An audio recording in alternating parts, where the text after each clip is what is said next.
Hey viewers, my name's Cara. I'm your host for Tuesdays on the Pagan Perspective, and I feel like I haven't seen you guys in a really long time, and that's because I haven't. So here I am, doing a video on Tuesday, and this week's topic is what to do when we encounter Christian stereotypes.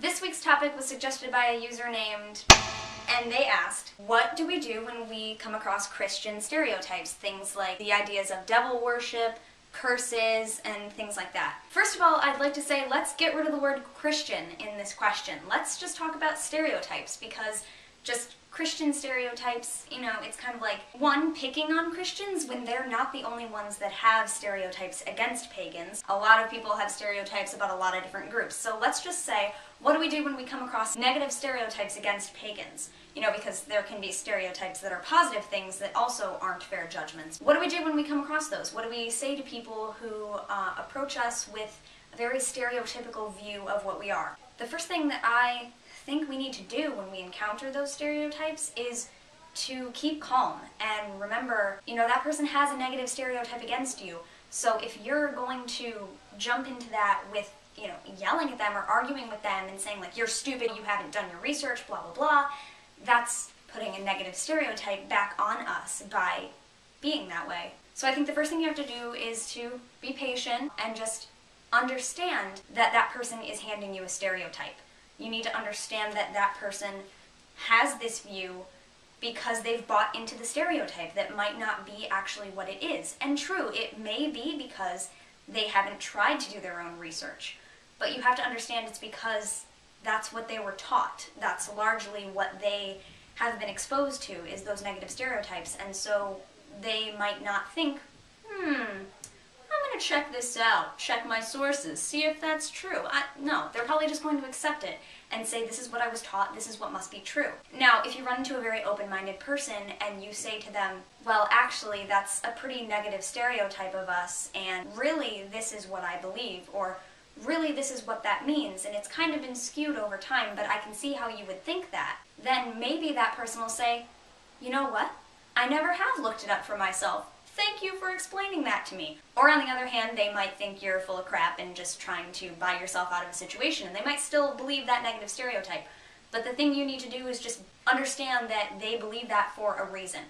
And don't call them stupid, don't call them ignorant, even if you feel that their lack of research on their own part has caused them to come to this conclusion. Just be nice. That's the thing. Like, you don't want that negative stereotype to come back at you or the rest of us. So I think that's the first thing. And then the second thing that we need to do is to explain it to people who are willing to listen. And you should have a very calm way of explaining things, like I do to you. Let's go with something like devil worship, something like that. You know, an easy way for us to combat that is to explain that we don't believe in the devil or a devil or something like that. And so not everyone's going to believe that, but the obvious way for us to combat a stereotype like that is to explain it. And, you know, just say your opinion. If it comes down to that, don't put yourself in with the rest of the group. If it makes you more comfortable to say, what I believe is this, then just do that. You know, explain what you believe personally, and maybe they could take that a little bit easier because they're actually looking at you, they're talking to you, you're in the same room. It's a lot easier for people to say, oh, those pagans over there, those crazy people, that they believe they can do magic. You have no idea how many people recently have found out I was pagan and went to other people and said, dude, you know that girl's pagan? Like, she's a witch. Like, she thinks she's Harry Potter.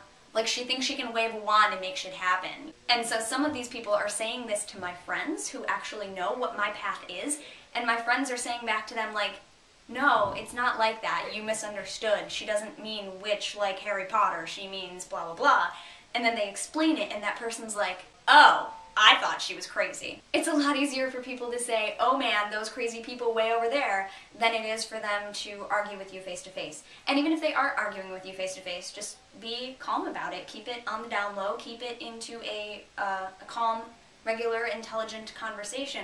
And I think that's the best thing you can do. The thing that you also have to remember is that you're not going to change everybody's mind. Even if you know that you're not a devil worshiper, or that you don't hex people, or that you're not a bad person in general, even if you know that, you're not always going to come across the open-minded person who's going to let you instill that belief in them. There's going to be people who are still going to hate what you are or what you believe, and that sucks, but it's true.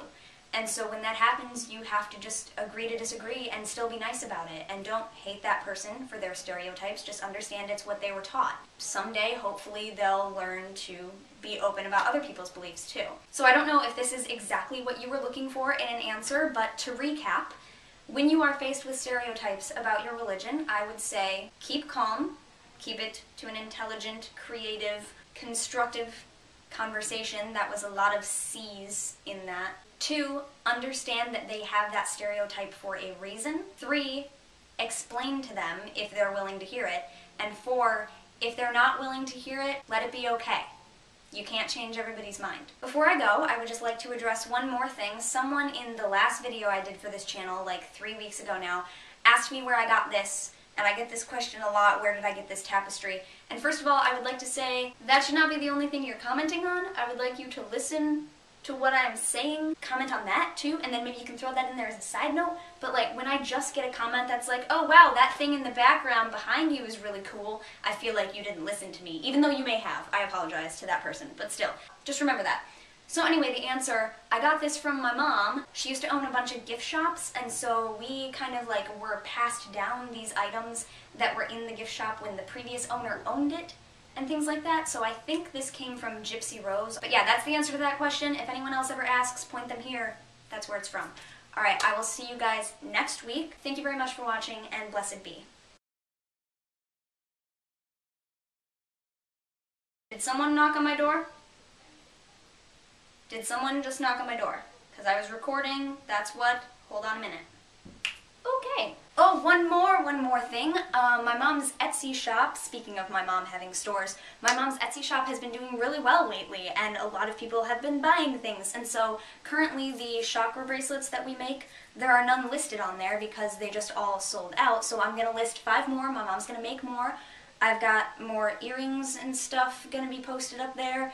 And we posted a runes set, and it was sold like the next day, and some new mini pendulum boards already sold and stuff like that. So go check out my mom's Etsy if you haven't. Things are selling nicely now that it's the holiday season, and I encourage you to keep buying. Her prices are really great. If you look up the same kind of products elsewhere, I guarantee you she's got really good prices in comparison. Yeah, my mom and I make the stuff, and sometimes my little brother helps. He helped with the rune set and stuff like that, and now I'm talking too much, so go and do that. I will talk to you guys later. Bye.